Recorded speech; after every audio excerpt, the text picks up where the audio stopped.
불과 몇십 년 전만 해도 우리가 전혀 사용하지 않았던 것들 중에 지금은 너무나도 보편적으로 사용하는 것들이 있습니다. 아주 20년 전과 또 지금과 너무나 달라진 것들이 있어요. 그 중에 하나가 사람들이 매일 출근하거나 여행 갈 때거나 심지어 자기 옆에 있는 마트를 갈 때에도 항상 사용하는 GPS입니다. GPS. 그런 맵을 인공 맵을 통하여서 우리가 많은 편의를 보고 있죠. 그래서 GPS 없으면 운전하는 것이 거의 불가능한 것 같습니다. 과거에만 해도 20년 전만 해도 맵을 보고 내가 어디 갈지 미리 다 살펴본 다음에 그 다음에 이제 운전해서 그쪽으로 이제 가지요. 그런데 지금은 그렇게 하는 사람 거의 없습니다. 다 GPS나 이런 것들을 사용합니다. 바로 옆에 있는 마트 한 1년 정도 갔는데도요, GPS를 꼭 해야지 안심이 되잖아요. 제가 처음에 이제 뉴저지에 이제 12년 전에 와서 뉴저지 길을 모르잖아요. 그러니까 이제 가던 길 이제 GPS를 이제 사용해야 되는데 어느 날은 GPS를 깜빡 이제 잊은 거예요. 잊으니까 도대체 어디를 가야 될지 몰라갖고 아주 기억해갖고 갔던 길을 갔는데 이제 또 다시 몰라서 이제 돌아왔던 길을 또 이렇게 찾아서 간 거예요. 한 15분 걸렸어요. 근데 제가 이제 나중에 안 건 뭐냐면요, 그 운전하는 게 3분밖에 안 되는 거예요. 그런데 그렇게 돌아서 간 거예요. 지금은 뭐 GPS 너무나 다 사용하죠. 그래서 그 편의를 우리가 보고 있는데 GPS가 뭐의 약자인가 봤더니 글로벌 포지셔닝 시스템이더라고요. 전 세계에 인공위성으로 이렇게 위치를 추적하는 항법 시스템이라는 거예요. 그래서 이 GPS 단말기를 달면은 이제 인공위성이 그 시그널을 보내 갖고 정확한 위치를 추적하는 거예요. 그래서 우리가 지도를 이제 그리고 거기서 이제 갈 수가 목적하는 바를 갈 수가 있는 거예요.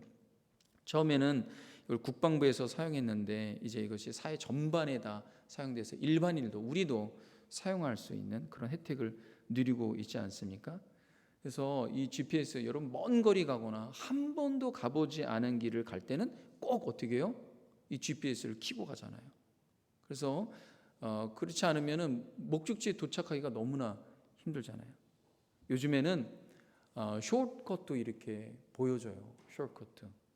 그래서 어디로 이렇게 가야 될지를 가르쳐 주는 거죠.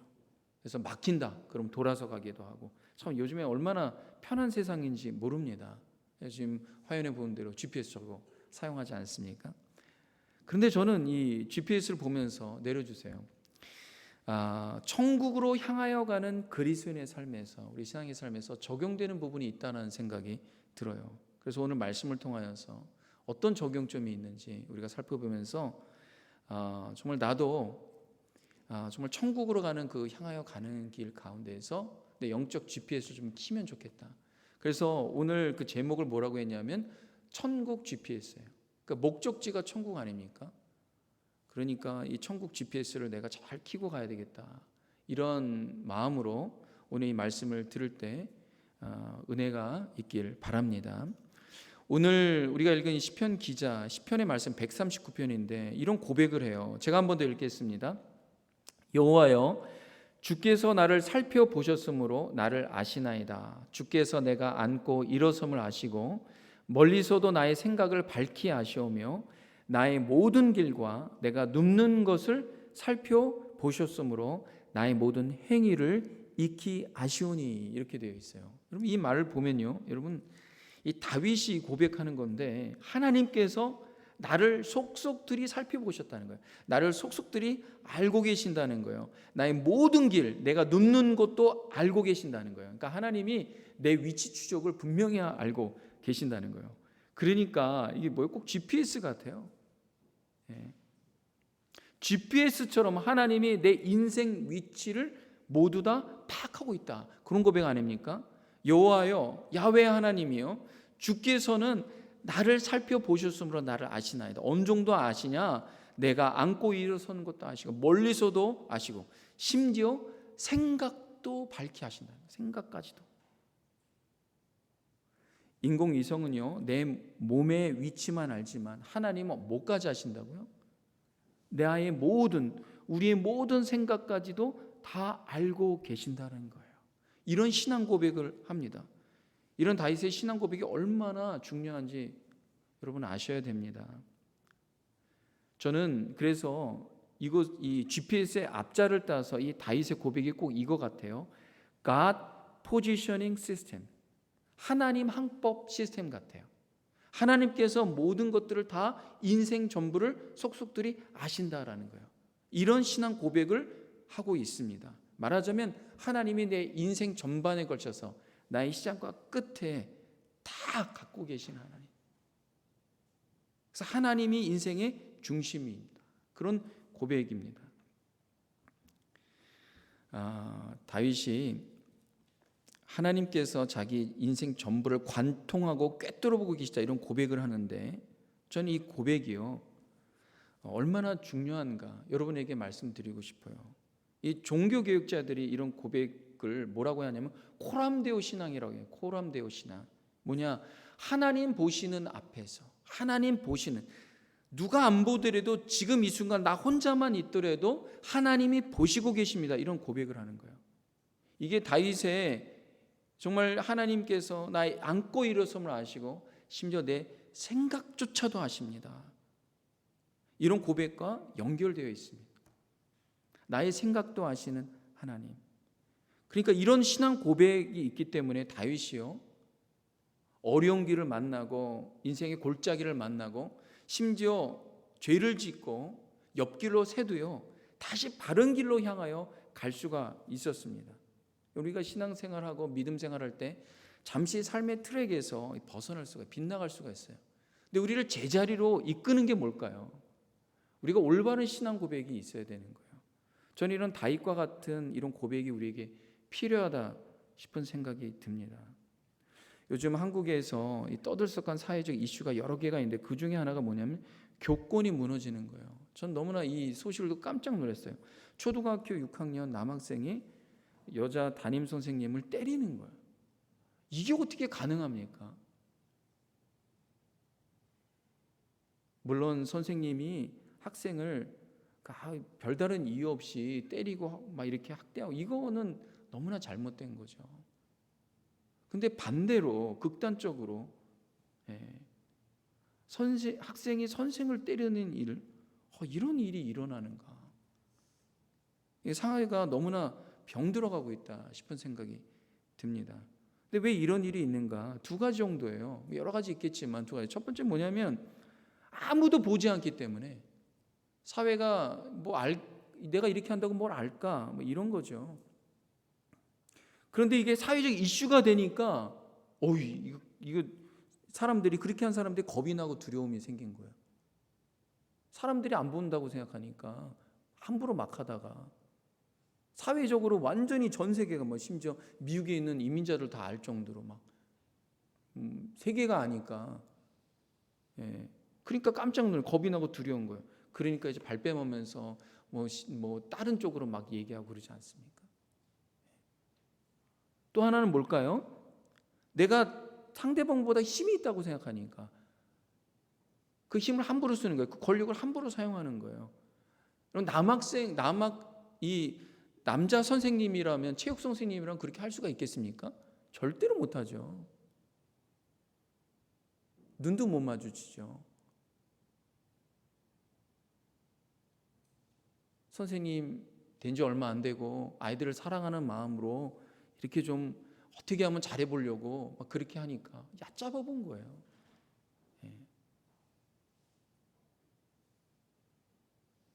여러분 사람들이 보니까 선하게 하고 보이는 데서 의롭게 하는 게 정말 의롭고 선한 겁니까?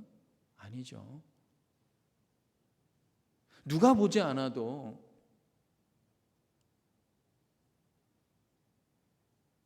누가 인정하지 않아도 누가 있지 않아도 내가 있는 그 자리에서 선하게 하고 의롭게 하고 신실하게 하는 것 그게 바른 것 아닙니까?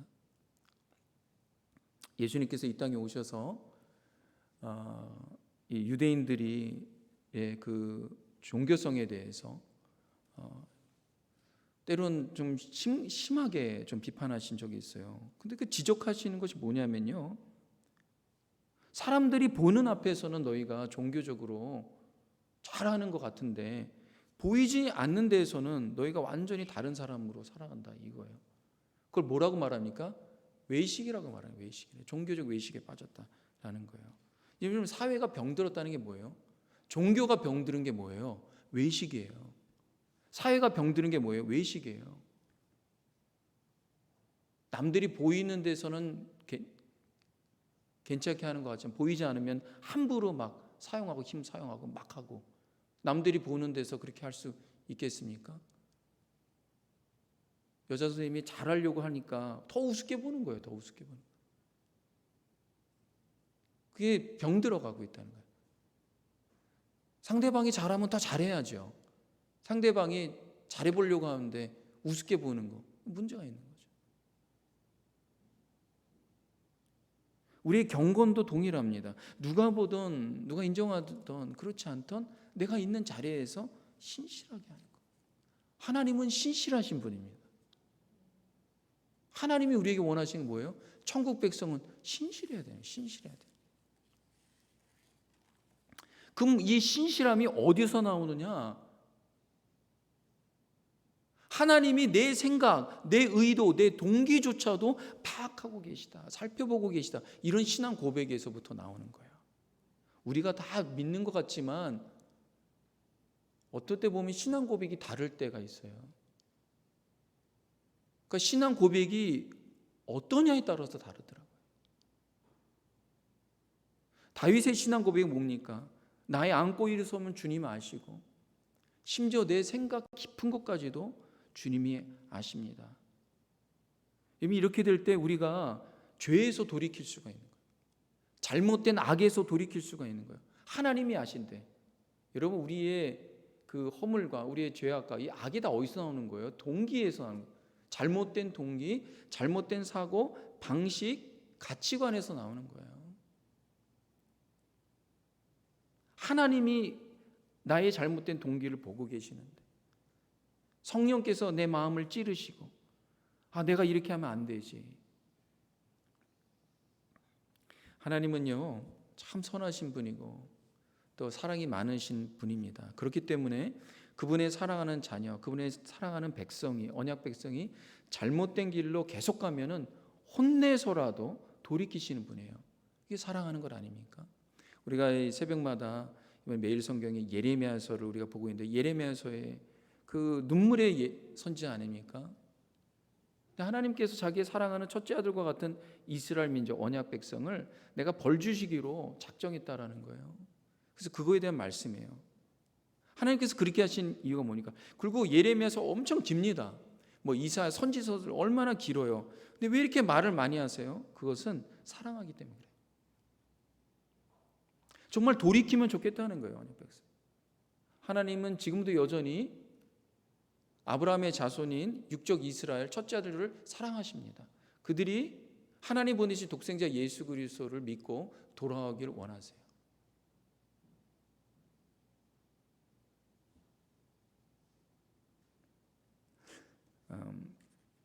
하나님께서 어느 날 선지자 요나에게, 요나서 잘 알죠? 어떤 분이 그러더라고요. 요나서를 읽으면 그것이 나다라는 걸 알으라는 거예요. 그래서 요나라는 거예요. 맞는 것 같아요. 맞는 것 같아요. 근데 이 요나 선지자에게 아수르에 있는 가장 큰 성인 니느웨에 가서, 니느웨 도시에 가서 회개의 복음을 촉구하라는 거예요. 내가 얼마 안 있으면 너무나 이 패역한 도시이기 때문에 내가 심판을 내리겠다. 그러나 너가 가서 하나님의 심판이 임할 텐데 회개하라. 이런 좀 복음을 전해라. 여러분, 심판이 임하겠다라는 것은 그건 복음입니다. 확실히 복음이에요. 이쪽 계속 가면 너 큰일 나. 잘못돼. 이게 복음 아닙니까? 이번에 물난리가 나갔고, 미국도 그렇고 한국도 엄청난 물난리가 났는데, 그 지하도로 가는 어떤 사람이 이제 쭉 운전하고 가다가 이거 큰일 날 것 같은 거예요. 그러니까 다시 백하면서 오는 차들에게 큰일 났다고, 거기 가면은 빠져 다 죽으니까 빨리 뒤로 오라고 막 클락션하고 난리를 피지 않습니까? 자기도 막 가고. 그게 복음이죠. 그게 복음이죠. 하나님께서 선지자들에게 하시는 말씀, 그렇게 계속하면 그 심판이 임해. 큰일 나. 그 낭떠러지야. 그 물에 잠겨. 그 복음입니다. 그 복음이. 근데 요나가 아수리 니느웨 도시로 가고 싶지 않았어요. 그 이유가 뭔지 아세요? 이 아수르는 이스라엘의 적국입니다. 아주 아수르가 이스라엘을 괴롭히는 나라예요. 그러니까 그 아수르의 가장 큰 도시인 니느웨에 가서 회개를 촉구하는 복음, 하나님의 심판이 임한다고 전했을 때 이들이 혹여나 회개하고 정말 죄에서 돌이킨다면 하나님께서 심판을 내리지 않을 것인데, 왜? 하나님은 너무나 은혜가 많으시고 사랑이 많으시고 긍휼이 자비가 많으신 하나님이 회개하고 돌이킨다면 이방 나라라도 하나님 심판을 보류하실 텐데, 그게 요나가 너무 싫은 거예요. 그러니까 요나가 밤에 짐을 싸서 몰래 완전히 반대 방향인 다시스로 가는 그런 배를 탑니다. 그리고 배를 타자마자 그 맨 배 밑바닥에 가서 골아 떨어져 잡니다. 여러분, 하나님이 요나의 그런 모습을 아셨을까요? 행동을 하셨을까요? 당연히 아셨죠. 그 마음도 아셨어요. 그 동기도 아셔요. 너가 이래 갖고 내가 너 이게 하라고 하는 거 안 하는구나. 하나님께 삐진 거예요. 하나님 또 그 도시를 살리려고 하는 거죠. 우리를 괴롭힌 저 도시는 망해야 되는데, 그러니까 나한테 이런 일 시키는 거 아닙니까? 하나님께 삐져서 도망치는 거예요. 하나님께서 어떻게 하시나? 요나도 사랑하고 니느웨 도시 사랑하는 거예요. 요나가 꼭 거기 가서 회개를 촉구하는 복음을 전해야 되는 거예요. 그러니까 하나님께서 배에 다시 들어가는 배, 요나가 타고 있는 배, 그 바다의 풍랑을 일으키십니다. 그리고 큰 물고기를 보내세요. 큰 물고기 안에 풍랑에 빠지고 큰 물고기 안에 3일 있으면 요나가 정신을 차립니다. 정신 차려. 아, 내 동기가 문제가 있구나. 내가 이렇게 가면 안 돼. 그래서 하나님의 부름 받고 니느웨로 향해 갑니다. 요나가 니느웨 성에서 복음을 딱 한 번 전했어요. 하나님께서 그냥 7일 동안 계속 복음 전하는데 요나에 가서 니느웨에 가서 한 번 돌아가면서 한 번 그냥 대충 전하고 왔어요. 대충 전한 회개 복음, 촉구 복음이요, 니느웨 도시가 바뀌었습니다. 전체가 왕서부터 그냥 동물까지도 금식을 선포하고 그 죄를 회개하고 하나님께 돌이킵니다. 그래서 니느웨 심판이 보류가 됐어요.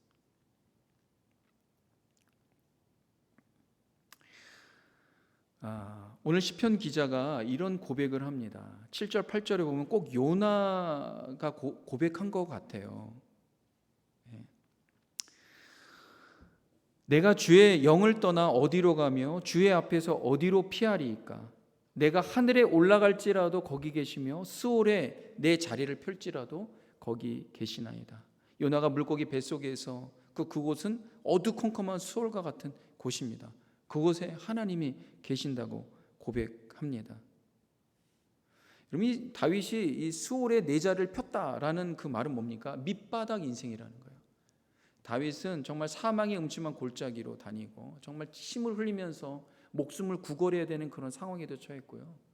정말 인생 밑바닥 다 경험한 사람입니다. 그런데 다윗이 어떤 고백을 합니까? 그 어둠과 같은 절망, 밑바닥 그곳에서도 나 혼자만 있지 않았다 그래요. 하나님이 계셨다. 그곳에 내 자리를 펼고 내가 누워서 이젠 더 이상, 누웠다는 게 뭐예요? 자리 폈다는 거예요. 나 여기서 빠져나갈, 이곳을 내가 극복해 나갈 그런 어떠한 능력도 없고 그러한 그것도 보이지 않는다. 난 그냥 평생 여기서만 있을 것 같다라는 그런 표현입니다. 근데 그곳에 하나님이 계시나요? 절망적인 그곳에 하나님이 그 자리에 내려오셨다는 거예요.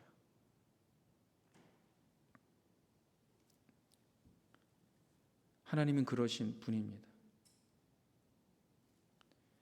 하나님은 세상을 보면서 하나님 어느 정도까지 하셨느냐? 하늘 영광 버리고 이 세상에 자기 자신을 피조물인 인간으로 오신 분이에요. 그분이 누구입니까? 예수 그리스도입니다. 하나님은 그러신 분이에요. 여러분, 우리가 예수님 바라볼 때 우리의 신앙 고백이 어때야 되는 거예요? 주님, 내가 수월과 같은 상황입니다. 인생 밑바닥입니다. 하나님이 여기 없는 것 같습니다. 아니에요. 하나님이 거기에 계시는 분입니다. 그게 복음이에요.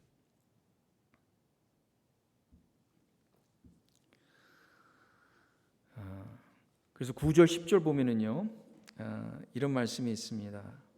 다 같이 한번 읽도록 하겠습니다. 시작.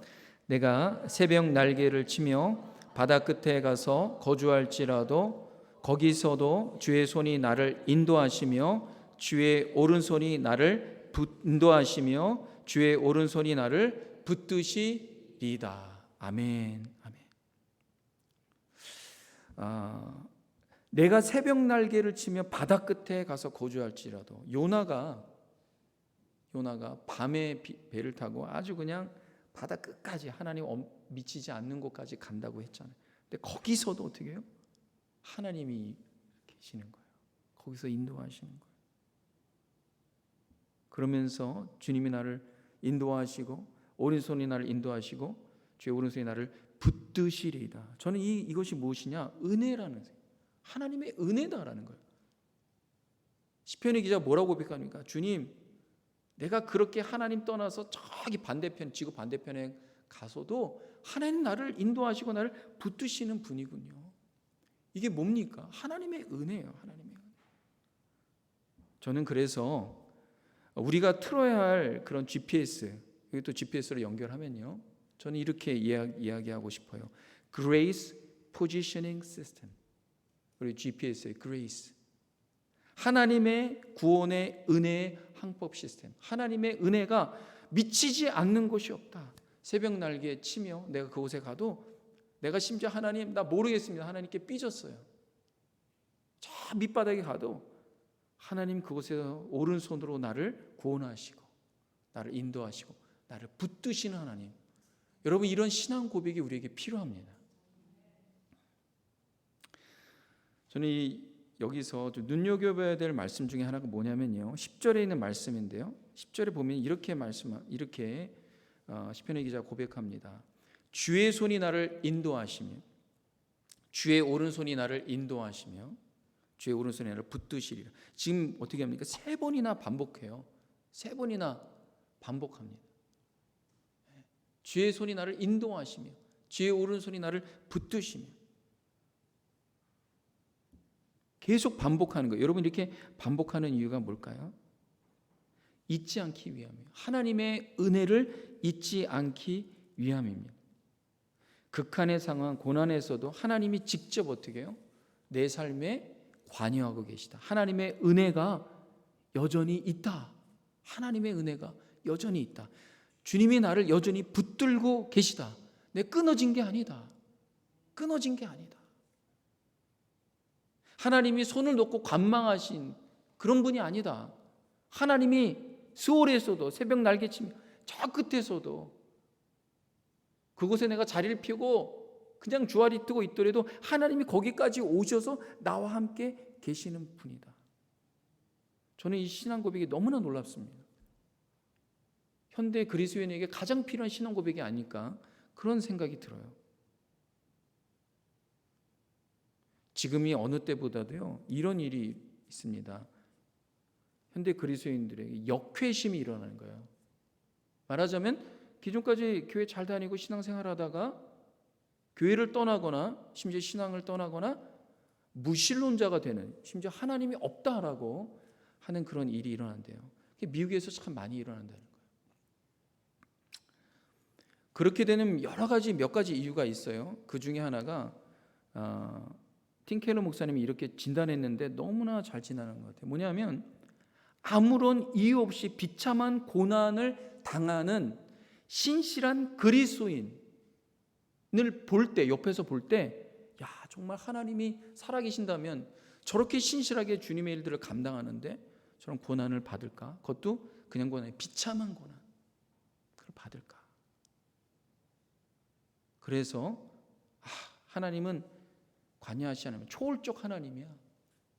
우리의 삶에 관여하시지 않아 라고 생각하고, 심지어 하나님의 존재까지도 의심하는 그런 일이 있다라는 거예요. 그런 의심과 회의가 있다라는 거예요. 근데 그런 의심과 회의가 합리적인 생각인 것 같지만 그렇지 않다라는 거예요.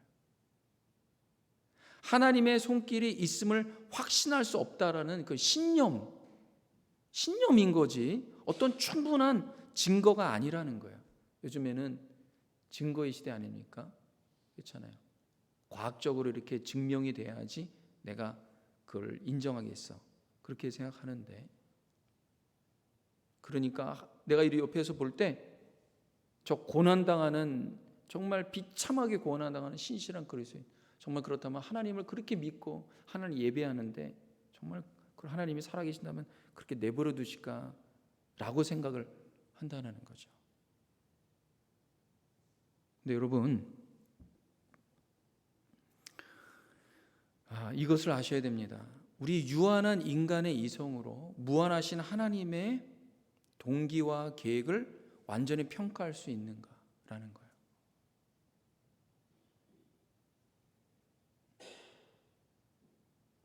우리 고난 가운데 있는데, 단순하게 신실한데 고난당하고 비참한 고난 가운데 있는데 하나님은 안 계실 거야 라는 그런 단순한 생각으로, 합리적 의심으로 하나님의 존재를 무시하는 것, 이것도 또 하나의 신념이. 오늘 시편의 139편 17절 18절에 이 시편의 기자가 이렇게 고백을 합니다. 우리 한번 다 같이 한번 읽도록 하겠습니다. 시작. 하나님이여, 주의 생각이 내게 어찌 그리 보배로우신지요, 구수가 어찌 그리 많은지요. 내가 세려고 할지라도 그 수가 모래보다 많도소이다. 내가 깰 때에도 여전히 주와 함께 있나이다. 아멘. 지금 고난당하고 있는 거예요. 고난당하는 이 시편의 기자가 이런 고백을 하는 거예요. 지금 내가 고난 가운데 있지만, 비참한 절망 가운데 있고, 정말 수월과 같은 그런 어둠에 있지만, 그러나 하나님의 나를 향한 주님의 생각이 너무나 많고, 나를 향한 주님의 수는 정말 모래보다 많아서 내가 지금 주님이 어떻고 저떻고 평가할 수 있는 것이 아닙니다. 심지어 내가 비참한 골짜기로 가지만 이것은 주님이 내 인생에 최선으로 인도하고 계시는 것이라는 것을 내가 믿습니다. 왜? 주님의 수는 너무나 크기 때문에. 내가 지금 주님이 나를 이렇게 인도하신다, 이런 평가 저런 평가 할 수가 없습니다. 그런 고백을 하는 거예요. 이런 신앙 고백이 얼마나 중요한지 모릅니다. 인생을 바둑판으로 비유한다면, 내 인생의 바둑판 위에 누가 돌을 올려놓으면 좋을까라는 것이죠. 내 인생의 바둑판에 누가 돌을 올려놓으면 좋을까? 하나님이 좀 지혜롭고 좀 똑똑하고 좀 사회적으로 그러면 내 인생의 내 바둑판을 내가 놓으려고 합니다. 근데 내가 어느 정도 수를 알고 있어요? 우리에게 펼쳐진 미래는요, 한 번도 가보지 않은 미래입니다. 전문가들도 미래를 예측할 수가 없어요. 경제적인 예측, 또 사회적인 예측, 전 세계적인 예측, 심지어 자연에 대한 예측 못하고 있어요. 여러분의 인생, 앞으로의 인생을 누가 돌을 놓으면 좋겠습니까? 이 시편의 기자가 주님, 내 인생의 수를 주님이 다 읽고 계십니다. 바다 모래처럼 많습니다.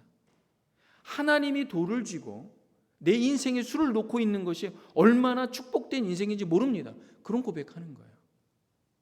저는 여러분의 인생의 바둑판에 하나님이 돌을 놓을 수 있는 축복이 임하고, 그런 하나님을 신뢰하고 인정하는 신앙 고백 가운데 살아갈 수 있길 주님의 이름으로 축원합니다. 누가 놓길 바래요?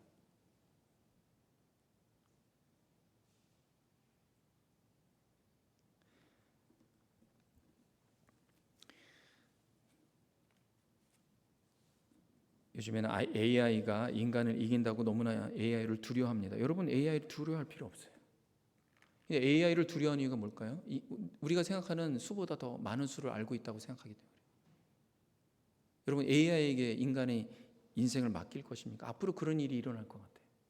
지금도 조금씩 그런 일들이 일어나는 것 같아요. 여러분, AI가 아무리 수가 많아도 하나님의 수에 잽이 되지 않습니다. 그래서 앞으로 세례를 줄 때 한 몇십 년 후에 그런 세례 줄 때 그런 신앙 고백을 이런 질문도 해야 될 것 같다 싶은 생각이에요. AI를 믿습니까? 하나님을 믿습니까? AI의 수가 더 많다고 생각합니까? 하나님의 수가 더 많다고 생각합니까? 그런 질문을 해야 될 때가 올 것 같아요. 그럼 많은 사람들이 고민할 것 같아요. 왜? 현실적으로 부딪히는 게 AI가 너무나 수가 많은 것 같으니까. 근데 여러분, 시편 139편 이 고백이 여러분의 삶의 신앙의 완전한 고백으로 자리 잡을 수 있기를 바랍니다. 내가 세려고 할지라도 그 수가 모래보다 많도소이다. 하나님의 생각이 얼마나 보배로운지. 마지막으로 이 말씀을 여러분에게 권면하며 말씀을 마치려고 합니다. 오늘 이 139편의 시편 기자가 마지막에 하는 고백이 이런 고백이에요. 24절인데 다 같이 한번 읽겠습니다. 시작. 내게 무슨 악한 행위가 있나 보시고 나를 영원한 길로 인도하소서. 이게 마지막으로 시편 기자가 하나님께 고백하는 거예요. 간구하는 거예요. 하나님, 나를 영원한 길로 인도해 달라고 간구합니다. 여러분, 영원한 길이 뭐예요? 영원한 생명의 축복의 길 아닙니까? 이 길은 하나님만이 영원하신 하나님의 통치가 있는 하나님의 나라를 의미합니다.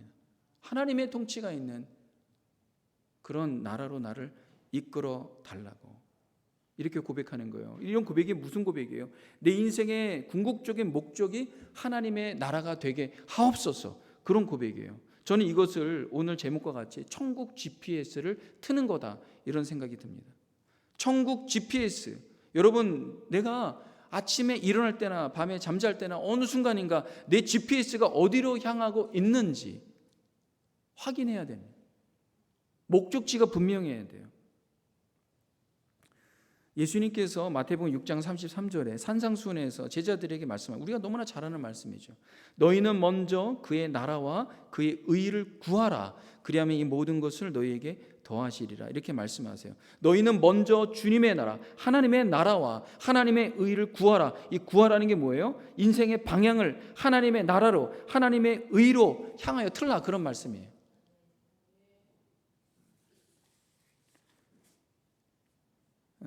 GPS를 킨 후에 제일 먼저 하는 게 무엇입니까? 목적지를 입력하는 거예요. 제일 먼저 하는 게 목적지를 입력하는 거예요. 목적 없는 운전은 이건 큰 문제가 있어요. 헤매는 거예요. 우리 인생도 분명한 목적이 있어야 됩니다. 여러분의 인생 GPS, 여러분의 인생 GPS는 어디로 향하고 있습니까? 천국으로 향하고 있습니까? 하나님의 나라로 향하고 있습니까? 여러분, 분명히 여러분의 인생 GPS의 목적지를 하나님 나라로 설정하고 있습니다.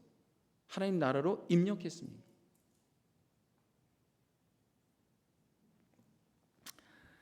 그런데 우리가 하나님 나라로 향하여 가는 GPS 가운데 GPS가 가끔씩 시그널을 놓칠 때가 있어요. 시그널을 놓칠 때가 있어요. 미국에 이렇게 깊은 숲에 가거나 아니 맨하탄과 같이 막 빌딩이 막 우거진 막 이렇게 수많은 그런 빌딩에 둘러싸여 있으면요, 이 GPS 먹통이 됩니다. 방향을 잃어서 막 돌기도 하고요, 가다가 막 헷갈려서 제자리도 오기도 하고 막 그래요. 어느 때는 시그널이 전혀 안 잡히는 거예요. 여러분, 그러면 어떻게 해야 되나요? 어떻게 해야 돼요? 뭐가 최선이에요? 뭐가 최선이에요? 시그널이 안 잡힐 때 깊은 숲에서 나오고 수많은 빌딩 숲에서 나와서 시그널이 잡히는 곳으로 가야 되죠. 근데 이 시그널이 뭡니까? 우리가 천국으로 향하는 가는 그 시그널이 뭐래요? 시편의 기자가 고백하는 것처럼 하나님의 은혜, 하나님의 구원의 시그널이에요. 하나님이 나를 인도하시고 하나님께서 나를 붙들고 계신, 내가 절망 가운데 있고 삶에 힘인다 할지라도 하나님의 구원은 여전히 내 인생을 생명의 길로 인도하고 있고 하나님의 길로 인도하고 있고, 하나님 나를 찾아오시는 하나님.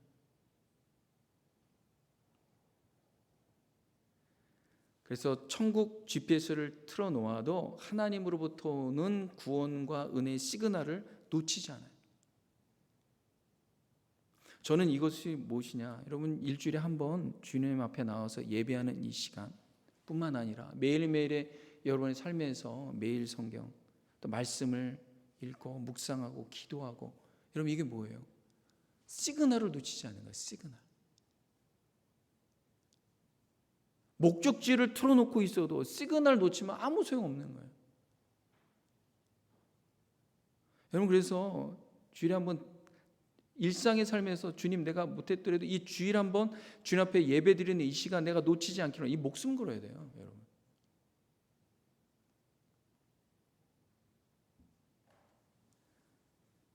사랑하는 성도 여러분, 일상의 분주함에 매몰되거나 목적을 상실한 채 바쁘게만 사는 인생 되지 않길 바랍니다. 혹시 그렇다가 정말 우리의 인생의 GPS, 천국 가는 GPS에서 시간을 완전히 상실하고 헤매지 않길 바라요. 그렇게 되면요 어떻게 됩니까? 주님 앞으로 다시 나와요. 예배 자리로 다시 나와요. 다시 주님을 바라보시기 바랍니다. 우리의 믿음의 안테나를요 예수 그리스도께 맞춰야 돼요. 예수 그리스도께 맞춰야 돼요. 사랑하는 성도 여러분, 여러분의 천국 GPS 어디로 가는 GPS입니까? 하나님 나라 GPS 될 수 있길 바랍니다. 주님께서 여러분이 향하여 가는 길 가운데 끝까지 인도하시는 선한 목자 되신 분임을 의지하고 믿고 주님과 함께 동행하는 우리 성도님 되시길 주님의 이름으로 축원합니다. 기도하겠습니다. 하나님 감사합니다. 주님을 바라보며 나아갑니다. 하나님 우리의 인생의 GPS를 하나님 나라로 고정하게 하여 주시고 하나님의 은혜 시그널을 놓치지 않게 하시고 구원의 시그널을 놓치지 않도록 우리 믿음의 안테나를 예수님께 고정하게 하옵소서. 우리 주 예수님의 이름으로 기도합니다. 아멘. 우리 자리에 다